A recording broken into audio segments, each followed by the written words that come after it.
So today was a therapy day, and I decided to record after therapy sessions. My next therapy isn't for another 3 weeks because appointment availability clashing with the school schedule. So I go 3 weeks without until my next one, and then I have one. Bees are going crazy.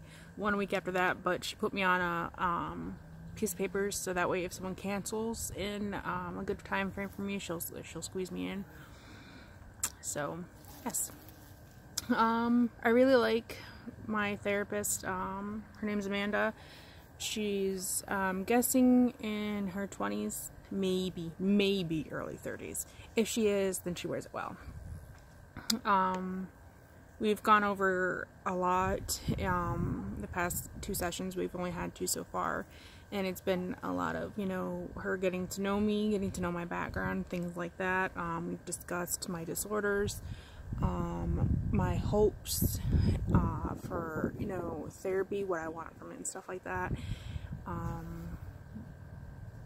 I've been more vulnerable, I think, with her because that's her job.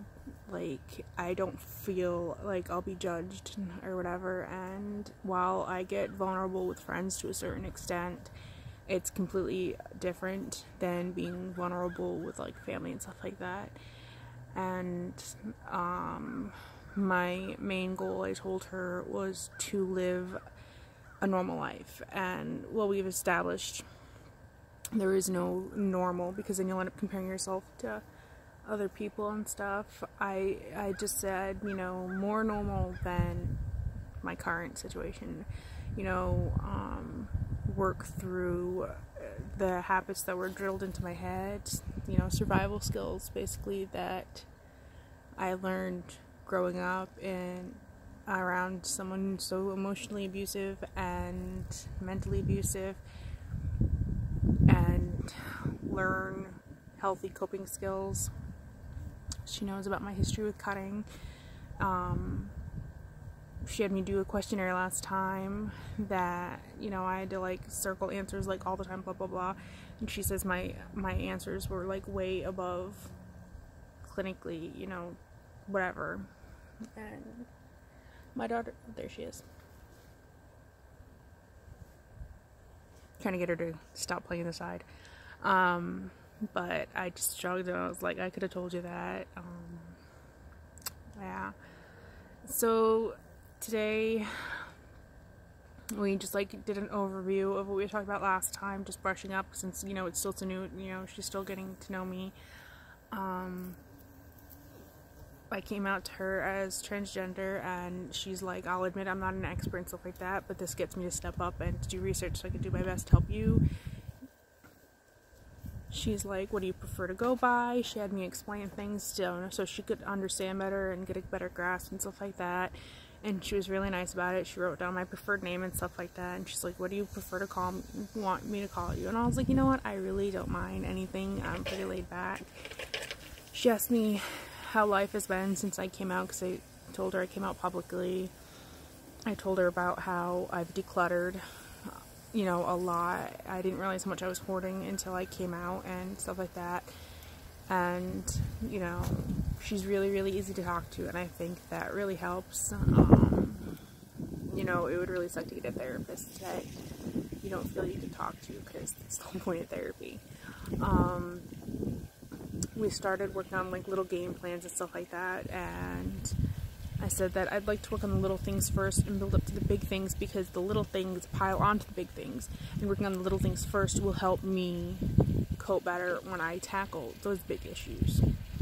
And she agreed. So one of the first things we worked on was my perfectionism and my OCD tendencies. Obviously not in detail because we only have a 50-minute session, but I told her that was one of the small things that I wanted to conquer, because needing things a certain way and not really being able to ask for help even though you so desperately want it, because then you're just going to go through and do it again. It's tiring, and you second guess yourself, and it's just ridiculous. So she had me explain that, and I was like, I'll start a project, say I'll pull everything out of every single cupboard in the kitchen, and I'll focus on one till it's perfect, and then I don't do the rest, and then my kitchen's a mess. and it's ridiculous. Or like my bedroom right now is a hot mess because I started a project of rearranging and organizing, and everything got pushed to the middle and I haven't touched it much. So what she suggested is to get a small whiteboard or a blackboard and write down one thing. And instead of making myself a massive to-do list, because I told her that I'll make a to-do list and then I get overwhelmed because there's so much I need to do, and if I don't finish it all, especially at the end of the day, like I can vacuum, mop, steam clean the floors, wash the windows, and if I leave like 5 dishes in the sink, my complete day's a waste.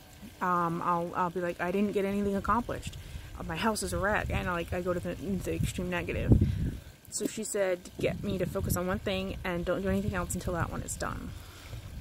And so I'm trying to do that, and it's actually why I'm sitting out back watching my daughter play earlier than I originally planned to. And it is so hard because right now I'm just trying to focus on the dishes. So I have the fan on them like I always do to make them dry a little quicker, and once those are dry, I can put those away and work on the next batch.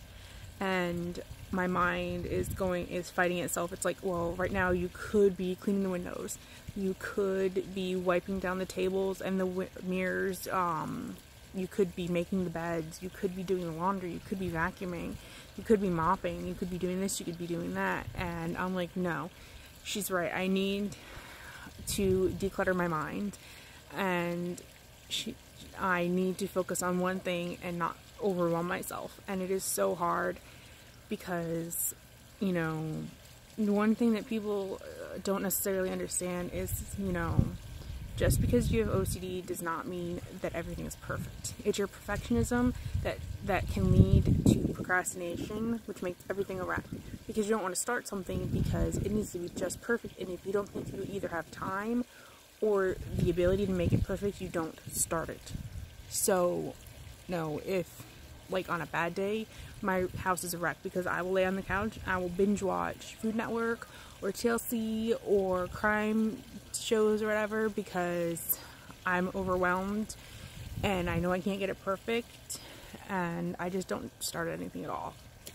So, crossing my fingers, I can try to work on this plan. I'm not going to say my goal is to do this every day because I know I'm going to have days where I'm just like constantly on the move, but I'm going to try to do this 75% of the next 3 weeks.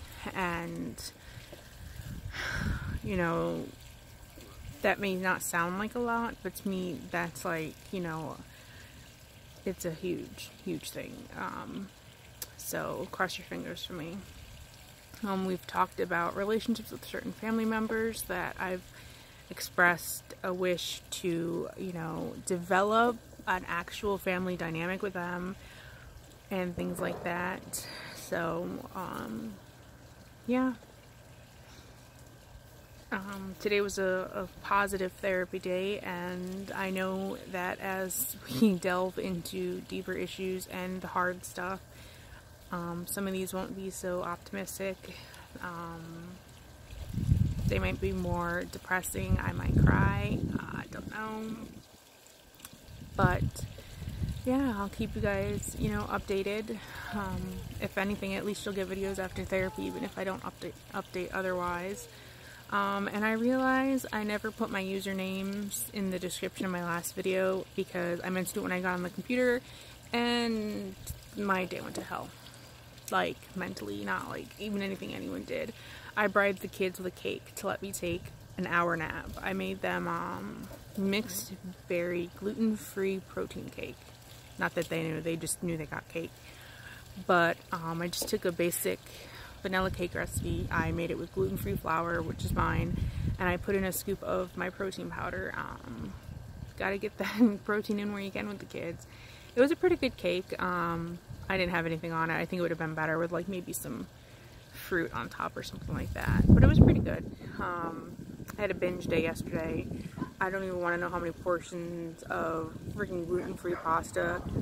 I can't believe it's not butter and Parmesan cheese I had in one bowl. There was at least 4 portions of pasta in there, and I just ate the whole thing, and then I felt lethargic and gross, and I just vegged out watching Food Network. So, Yes, anything you want to know, just drop me drop me a comment, and I will either answer it or I will make a note to include it in my next video. So